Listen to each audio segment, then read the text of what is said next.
let's try to solve this problem here.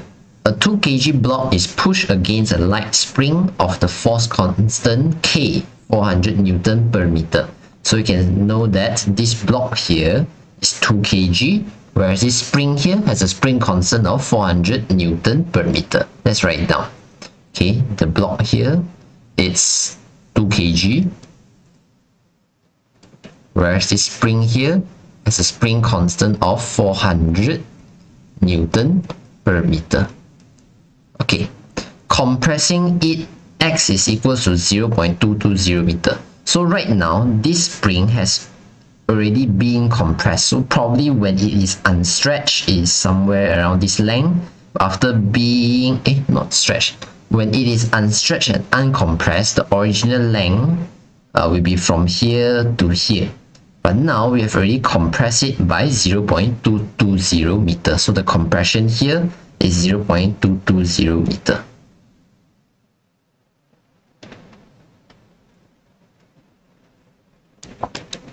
When the block is released, it moves along a frictionless horizontal surface. Again, it has to be frictionless, or else your mechanical energy will not be conserved. It has to be frictionless for your mechanical energy to be conserved. So you have a frictionless horizontal surface, then your frictionless inclined plane like this. So the slope here will have an angle of 37 degrees, as shown in the figure above.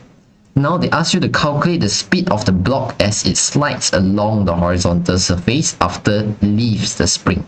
So when the block is going to be not in contact anymore at the spring, with the spring, not in contact anymore with the spring, what is the speed of the block? Okay, so the spring will goes back to its original length, and once it goes back to its original length, the block will leave the spring. The block leaves the spring. What is the speed of the block? That's the first question. The next, B, the distance traveled by the block up the inclined plane before it slides back down. So means by where is the maximum distance traveled by the block until we reach the stop, then it will fall back down along the inclined plane. Okay, we can again think of it as a 3 steps process maybe. So let's sketch the 3 steps over here. Okay, the first, let me draw 3 identical setup. 1, 2,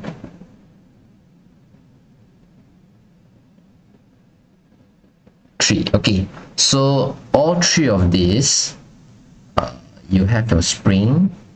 Okay, so for this first situation, the spring is compressed.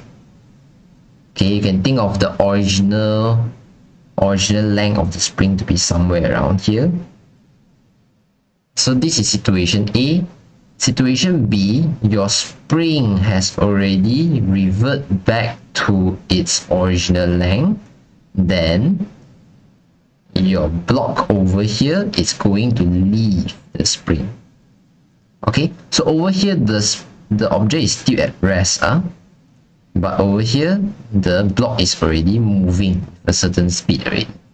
Okay, now point C, your spring is no longer involved in the process, but your block has already moved upwards by a certain distance that we call it by D.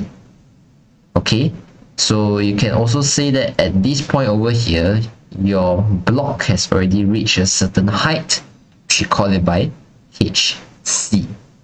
Okay, so I split into a 3 steps process. Once you reach this point, you're supposed to be at rest because you are going to make a U-turn. You're going to change from moving up the slope to be changed to move down the slope. So that momentary change from going up to going down, you have a momentarily stop at this particular position over here. Okay, so I think of it as a 3-step process. So now let's try to solve the problem. They're interested with the speed of the block when the block leaves the spring. So the block is going to leave the spring at situation B.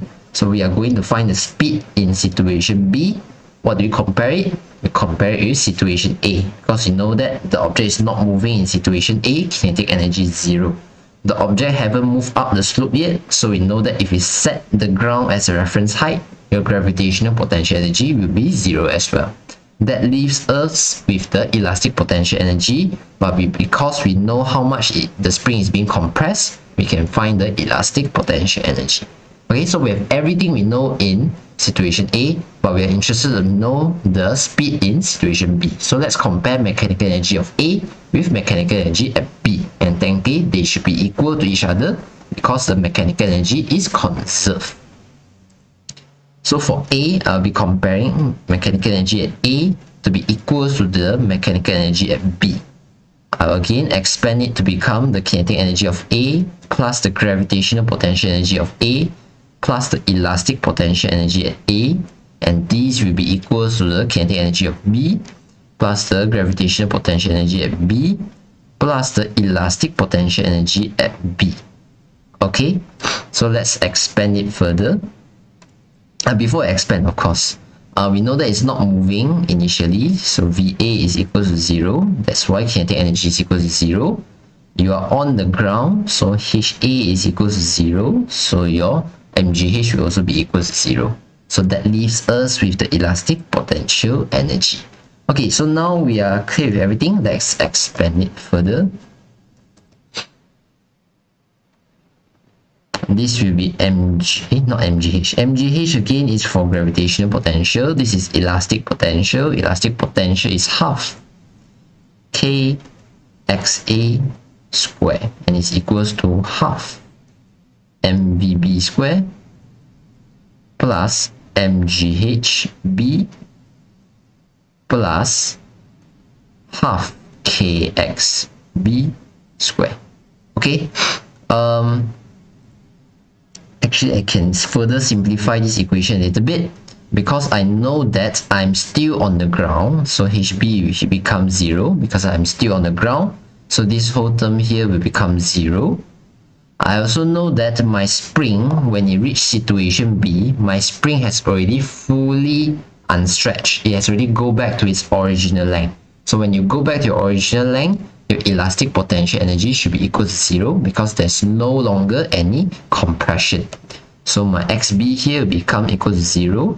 So my elastic potential energy will also be 0 for situation B because my spring has already reverted back to its original length.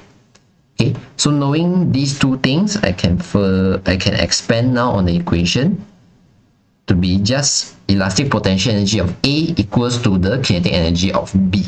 So let's substitute half 400 XA. How much compression at A? 0.220 meter. Is equals to half. The mass of the block is 2 kg, and the speed of the block at B will be what we want to determine here. So you can find VB to be equals to 3.11 meter per second.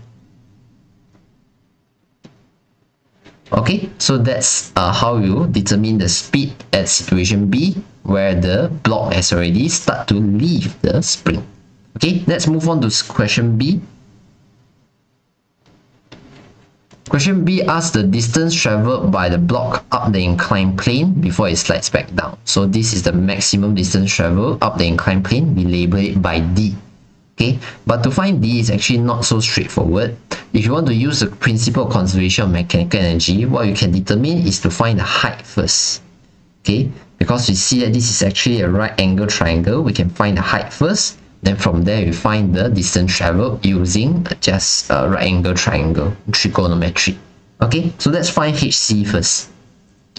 So we can compare between situation A with situation C. That's fine. You can also compare between situation B and situation C because technically you have know everything about A, you have know everything about B. So you can compare A with C, you can compare B with C. Both are fine. But let's compare A and C because situation gives us A, right? B is what you find. Let's say if you get a B wrong, if you get the VB here wrong, then later if you compare B with C, you get your C wrong as well. Okay, so let's compare what the question gives, which is A with C. Okay, let's compare EA and EC. We are going to equate EA with EC. So if we expand it, we know that Ka and UGA will become 0. So let's just write UELA for the left hand side. For the right hand side, you have your Kc, you have your UGC, and you have your U elastic for C. But if you look at the situation, you know that the block will reach a stop at point C before it change to move back down. So it reaches a stop, the kinetic energy will be equals to 0 at C, because Vc is equal to 0. Okay, you know that the object will move up a certain height, so definitely there will be a non-zero gravitational potential energy.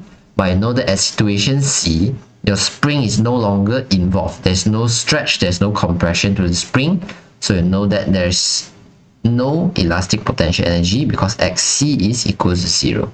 So now you may expand this to become elastic potential energy of A equals to gravitational potential energy of C.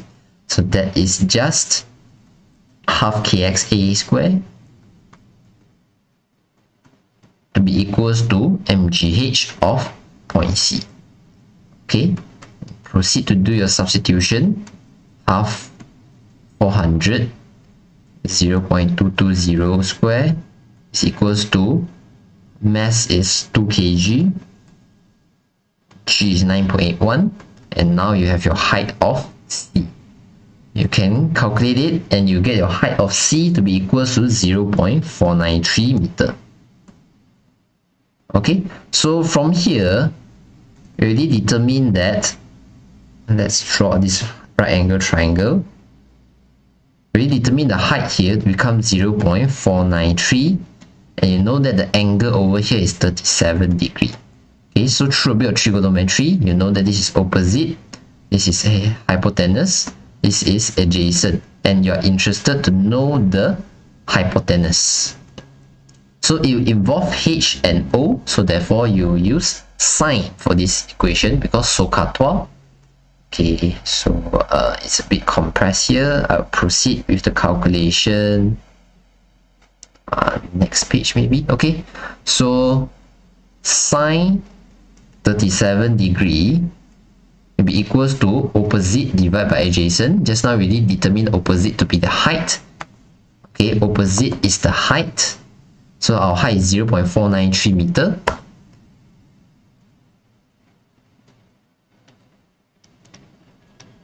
And down here we have our hypotenuse. Our hypotenuse is the distance traveled d. Okay. So from here you can find your distance traveled to be equals to 0.820 meter. So this is the distance traveled by the block up the slope, and it's 0.820 meter.